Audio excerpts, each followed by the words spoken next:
Hello and welcome to FinextraTV. I'm Liam Xavier here at Money 2020 in Amsterdam. And I'm joined today to talk about cross-border payment fraud with Damien Dugauquier of iPiD and Alex Johnson of Nium. Great to see you both. Welcome. Thank you. If we start first with you, Damien, and then perhaps you can jump on a little after Alex.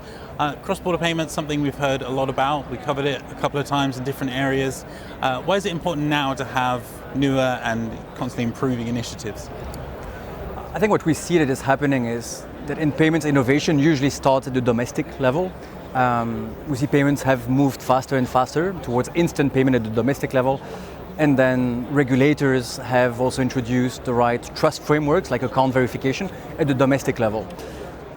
That has then translated into new customer expectations. As a client, you expect that you can move money cross-border as fast and as safely as domestically. And I think that's why there is a need for better payment rails like Nium and better verification capabilities like what we're doing at iPiD. So then, would you add anything there from a payment rail perspective? Oh, sure. I mean, happy to. So I think if you think about the payments landscape, I agree with a lot of what was said around. A lot of it was built for domestic purposes. I talk about this a lot in kind of where we sit, because we sit in a place where I call ourselves a real-time payments infrastructure. I don't like to say we're a payments company. I like to say we're an infrastructure because we take the complexity out of trying to connect all of these like localized capabilities. So definitely agree with that. I think the other thing I would say is payments are getting commoditized. So what we're doing as Nium at this point, if you want to make a payment anywhere, real-time, wire, whatever it is, we can do it, right? Like we've done that. We've built the infrastructure with breadth and depth, we're good to go. So the question is like, where do you go from here and how do you further think about the customer experience? So that's where tools like fraud prevention really come in, especially for us, because as we make payments faster, there's this certain amount of friction you need to keep in order for people to have confidence in making those payments. So like account verification is something that becomes important for someone to be confident that that real-time payment is going to who you think it's going to, because in most cases that's irrevocable. So you don't want to send a $10,000 payment to the wrong account and never see that again. So things like that, I mean, and even beyond that, I mean, there's a lot of other things we think about just generally around the customer journey when it comes to the payment experience. How do we improve onboarding, like using compliance as a competitive advantage versus a pain, which I don't want to insult any compliance people, but I think unfortunately it tends to have a negative connotation to it, but I think we need to flip that narrative. And I think some things like this fall into that. Again, it's about the friction. We always talk about, we got to remove friction, but there's a balance you have to make. But yeah, so for me, it's all about thinking about where do you go next about that end-to-end customer experience to create transparency, more confidence in making real-time transactions, reducing fraud, all of these types of things. Fantastic, and I think you both covered it a little bit there, but account verification is another big thing. We've heard a lot of it here as well. Damien, if you can come to this one. Where are we at with that, and have you seen any real benefits over the last, say, year or so? Yeah, and I completely agree with Alex. We believe that value-added services will be key for banks and fintechs to differentiate themselves. And it's about making the user journey easier, so providing that seamless experience, but also safety and security and trust is essential. And so what we've seen is when customers get used to that green tick or the name check at the domestic level, when you don't have that anymore, you actually feel much more anxious. And that's why we started iPiD. The objective was to provide that unifying layer of verification wherever you send money, be it domestic or cross-border, and in the future it might be a stablecoin transaction, right? But we believe that every payment will be pre-verified, and it will go beyond name checking in the future. It will be about fraud signals. It will be about the broader context of that payment. And that's really what we're specializing in. We don't want to do too many things, but that one we want to do very, very well and support our partners like Nium to comply with regulations and provide a better experience and safer experience to their clients. So you're asking about benefits. Two benefits are, I would say, obvious and often talked about. One is preventing failed payments. I think Alex and I, we've been in the payment industry for quite a while. It's an old problem. And we've lived with it for quite a while. And it's great if we can bring an additional 20, 30, 40% reduction in failed payments. But fraud and scams are probably what has made that an imperative. That's why we see clients really rushing implementations, is because of regulations and because of fraud prevention. But eventually, I think what most providers realize that the real benefit is, it's about trust. It's about maintaining, preserving the trust that the clients have in banking and transacting with their bank and their fintech providers. So I think that trust element is too often underestimated as a benefit. Well, the tone's pretty optimistic so far. Alex, I'm going to give you the golden impossible question and ask you, amongst all these topics we're here, what's actually the future of payments currently? So if I'm allowed, I'd love to add a little bit to what Damien said, because I again agree with everything he said. I think we're on the same page when it comes to the need for verification.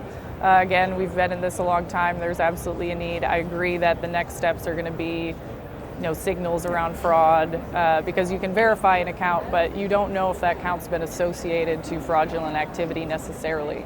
So I think those are things like that definitely are going to be the next thing. And just to share kind of an anecdote, I guess, where I think this has come to life in our business. So we have, and it going back a little bit to the point around local. So you kind of want to make a cross-border payment feel like a local payment, which is also kind of something you alluded to.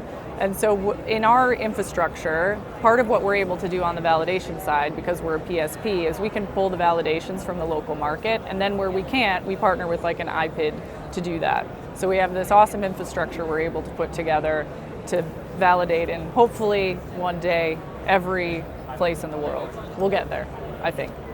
But when this came into play for us recently, is we had a customer who was about to make a $500,000 transaction. It was a supply chain or a supplier payment. The person they were paying, they were essentially socially engineered. They received an email saying, my account number has changed, here it is, et cetera, et cetera.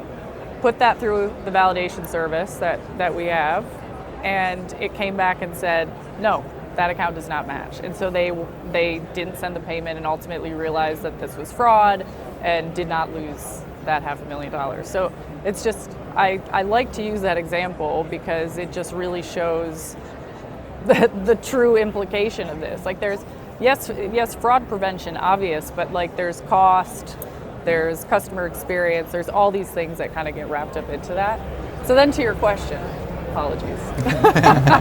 Now that I'm done adding to all the great things Damien said. To your question, I think, tying to a bit of the theme, the future is really around value-added services, thinking about where do we go next, again, like on fraud prevention, on improving the customer experience. How do you think about those things? How do you think about everything? Because like we're a last mile provider essentially, but it doesn't mean I shouldn't be thinking about everything a customer has to do to get to that point or what happens after.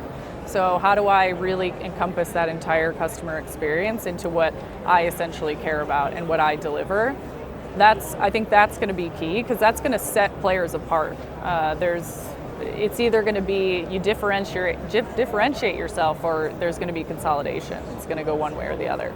The other thing I think that is happening is there's a big focus on treasury for payment companies in particular, because from the perspective of a customer, it looks very efficient, right? I send a payment, it goes immediately, but there's a lot of stuff that's happening in the background from treasury management. There's netting, there's FX, there's all these components that are happening to make that payment happen, which there could be more efficiency on, right? And doing things like freeing up your liquidity to make more, I always say like make more money on your money.